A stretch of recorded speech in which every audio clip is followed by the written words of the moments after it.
ദൈവനാമം വാഴ്ത്തപ്പെടുമാറാകട്ടെ.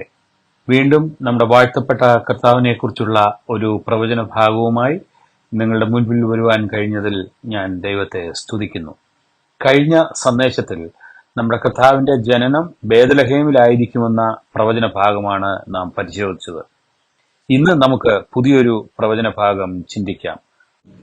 ആധാരമായി യെശയ്യാവിന്റെ പുസ്തകം 53 അധ്യായം അതിന്റെ 7 വാക്യം. തന്നെത്താൻ താഴ്ത്തി വായെ തുറക്കാതെ ഇരുന്നിട്ടും അവൻ പീഡിപ്പിക്കപ്പെട്ടു. കൊല്ലുവാൻ കൊണ്ടുപോകുന്ന കുഞ്ഞാടിനെ പോലെയും രോമം കത്രിക്കുന്നവരുടെ മുൻപാകെ മിണ്ടാതെയിരിക്കുന്ന ആടിനെ പോലെയും അവൻ വായെ തുറക്കാതെ ഇരുന്നു.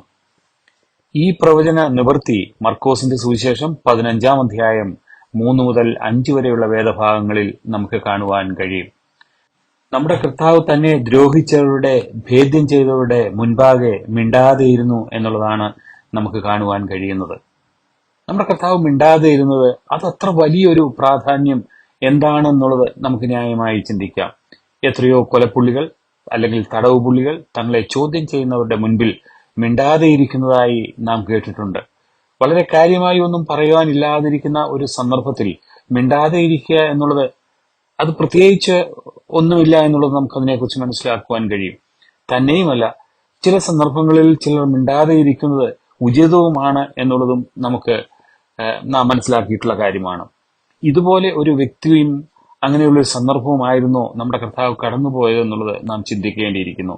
ഒരിക്കലും അല്ല എന്ന് അവിടുത്തെ ഈ ഭൂമിയിലെ ജീവിതം പരിശോധിച്ചാൽ നമുക്ക് മനസ്സിലാക്കുവാൻ കഴിയുന്ന വസ്തുതയാണ്. അവിടുത്തെ അരുമശിഷ്യനായിരുന്ന പത്രോസ് ഒരിക്കൽ കർത്താവിനോട് ഇങ്ങനെ പറയുന്നുണ്ട്: കർത്താവെ, ഞങ്ങൾ ആരുടെ അടുക്കൽ പോകും? നിത്യജീവന്റെ വചനങ്ങൾ നിന്റെ പക്കലുണ്ട് എന്നുള്ളത്. അപ്പോൾ നമുക്കവിടെ മനസ്സിലാക്കുവാൻ കഴിയുന്നു, നിത്യജീവന്റെ വചനങ്ങൾ ഉണ്ടായിരുന്ന അതിന്റെ ഉടമയായ ഒരു കർത്താവാണ് ഇവിടെ മിണ്ടാതെ ഇരിക്കുന്നത് എന്നുള്ളത് നാം ഓർക്കണം. ദേവാലയത്തിലെ ചേവകർ നമ്മുടെ കർത്താവിനെ പിടിക്കുവാൻ ചെന്നിട്ട് മടങ്ങി വന്ന് അധികാരികളോട് പറയുന്ന വാക്കുകളും നമ്മുടെ ശ്രദ്ധയെ ആകർഷിക്കുന്നതാണ്. അവർ പറയുന്നത് അവൻ സംസാരിച്ചതുപോലെ വേറെ ആരും സംസാരിച്ച് കേട്ടിട്ടില്ല എന്നുള്ളത് അവർ വിവരിക്കുന്നു.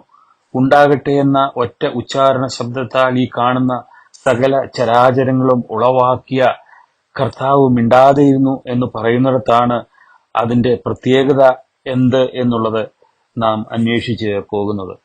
വെളിപ്പാട് പുസ്തകത്തിൽ അപ്പോസ്തലനായ യോഹന്നാൻ നമ്മുടെ കർത്താവിന്റെ ദർശനം കണ്ട കാര്യം വിവരിക്കുന്നു. അവിടെ ഇങ്ങനെയാണ് നാം വായിക്കുന്നത്: അവിടുത്തെ ശബ്ദം കാഹളനാദം പോലെയും പെരുവെള്ളത്തിന്റെ എരച്ചിൽ പോലെയും ആയിരുന്നു എന്നുള്ളത്. ഈ ശബ്ദമുള്ള നമ്മുടെ കർത്താവ് മിണ്ടാതെയിരുന്നു എന്ന് പറയുന്നിടത്താണ് അതിന്റെ അത്ഭുതം ഇരിക്കുന്നത്. 29 സങ്കീർത്തനം നാം വായിക്കുമ്പോൾ അവിടെ യഹോവയുടെ ശബ്ദത്തിന്റെ സാധ്യതകളെ കുറിച്ച് നാം വായിക്കുന്നുണ്ട്. യഹോവയുടെ ശബ്ദം കാദേശ് മരുവിനെ നടുക്കുന്നു. യഹോവയുടെ ശബ്ദം മാൻപേടകളെ പ്രസവിക്കുമാറാക്കുന്നു.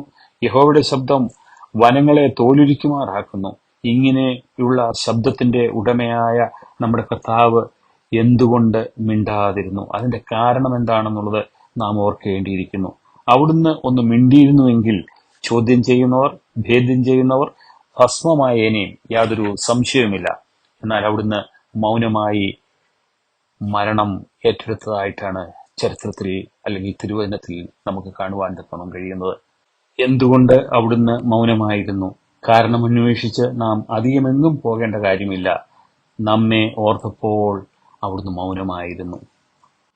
അവിടുത്തെ മരണം നമ്മുടെ രക്ഷയ്ക്ക് കാരണമായി തീർന്നു. അവിടുന്ന് നമുക്ക് വേണ്ടി പ്രായശ്ചിത്ത മരണം അനുഭവിച്ചില്ലായിരുന്നുവെങ്കിൽ നമുക്ക് ഈ രക്ഷ സ്വായത്തമാക്കുവാൻ കഴിയില്ലായിരുന്നു. നാം മരിക്കേണ്ടുന്ന സ്ഥാനത്ത് നമ്മുടെ കർത്താവ് നമുക്ക് പകരക്കാരനായി മരിച്ചു എന്നുള്ളതാണ് നമ്മുടെ രക്ഷയുടെ അടിസ്ഥാനം. നമ്മളുടെ മരണശിക്ഷ നമ്മളിൽ നിന്ന് മാറ്റി നമ്മെ നിത്യജീവന് അവകാശികളാക്കി തീർത്തു. അതുകൊണ്ട് അവിടുന്ന് മൗനമായിരുന്നു. അപ്പോൾ അവിടുത്തെ മൗനത്തിന് കാരണം നമ്മുടെ വീണ്ടെടുപ്പാണെന്നുള്ളത് ഓർക്കുമ്പോൾ തീർച്ചയായിട്ടും പ്രിയമുള്ളവരെ, ദൈവസന്നിധിയിൽ നമുക്ക് താണു വീണ് കർത്താവിനെ മഹത്വപ്പെടുത്തുവാനും കർത്താവിനെ ആരാധിക്കുവാനും മതിയായ കാരണമായിരിക്കുന്നു. പ്രിയ സ്നേഹിത, നിനക്ക് വേണ്ടിയും കൂടിയാണ് ഈ കർത്താവ് കാൽവറിയിൽ മരണം വരിച്ചത്. സകല സൃഷ്ടിയുടെയും ഉടയവനായ നമ്മുടെ കർത്താവ് കാൽവറി ക്രൂശിൽ മരണം വരിച്ചത് എന്നെയും നിന്നെയും ദൈവ മക്കളാക്കി തീർക്കുവാൻ തക്കോണം, പാപത്തിന്റെ അടിമത്വത്തിൽ നിന്ന് നമ്മെ മാറ്റുവാൻ തക്കോണം, നമ്മെ ദൈവ മക്കളാക്കി തീർക്കുവാൻ വേണ്ടി കർത്താവ് മരണം വരിച്ചു. അവിടുന്ന് മൗനമായി മരണം ഏറ്റെടുത്തു. നാം എബ്രായ ലേഖനത്തിൽ വായിക്കുന്നത് മരണം ആസ്വദിച്ചു എന്നുള്ള പ്രയോഗം നമുക്കവിടെ കാണുവാൻ തക്കോണം കഴിയും. പ്രിയമുള്ളവരെ, നമ്മുടെ കർത്താവ് മരണം ആസ്വദിച്ചതിനാൽ നമ്മുടെ മരണത്തെ എന്നേക്കുമായി മാറ്റി. അത് വിശ്വസിക്കുവാൻ നിനക്ക് മനസ്സുണ്ടോ? ഇത് അങ്ങനെ വിശ്വസിക്കുവാനുള്ള നിന്റെ ജീവിതത്തിലെ ഏറ്റവും അവസാനത്തെ സമയമായിരിക്കാം. അതുകൊണ്ട് തീർച്ചയായിട്ടും ഈ യേശുവിൽ വിശ്വസിക്കുക. നിന്റെ പാവങ്ങൾക്ക് വേണ്ടി കർത്താവ് മരിച്ചു, അടക്കപ്പെട്ടു, ഉയർത്തെഴുന്നേറ്റു എന്ന് വിശ്വസിക്കുന്ന ഏതൊരു വ്യക്തിയും രക്ഷ പ്രാപിക്കുവാൻ തക്കവണ്ണമുള്ള നിലയിൽ ദൈവം സൗജന്യമായ രക്ഷ നിങ്ങൾക്ക് നൽകിയിരിക്കുകയാണ്. അതുകൊണ്ട് തീർച്ചയായിട്ടും ഈ കർത്താവിനെ രക്ഷിതാവും കർത്താവുമായി അംഗീകരിക്കുക. ഈ കർത്താവിനെ സ്നേഹിക്കുക. നിന്നെ സ്നേഹിക്കുന്ന ഒരു കർത്താവ് നിനക്കായിട്ട് ജീവിക്കുന്നു. അതിന് ഈ സന്ദേശം ഇടയാക്കി തീർക്കട്ടെ. ദൈവനാമം വാഴ്ത്തപ്പെടുമാറാകട്ടെ. അടുത്ത ഒരു പ്രവചനത്തിന്റെ ഭാഗവുമായി മടങ്ങി വരാം. അതുവരെ ഗോഡ് ബി വിത്ത് യു. ദൈവം നിങ്ങളോട് കൂടെ ഇരിക്കട്ടെ.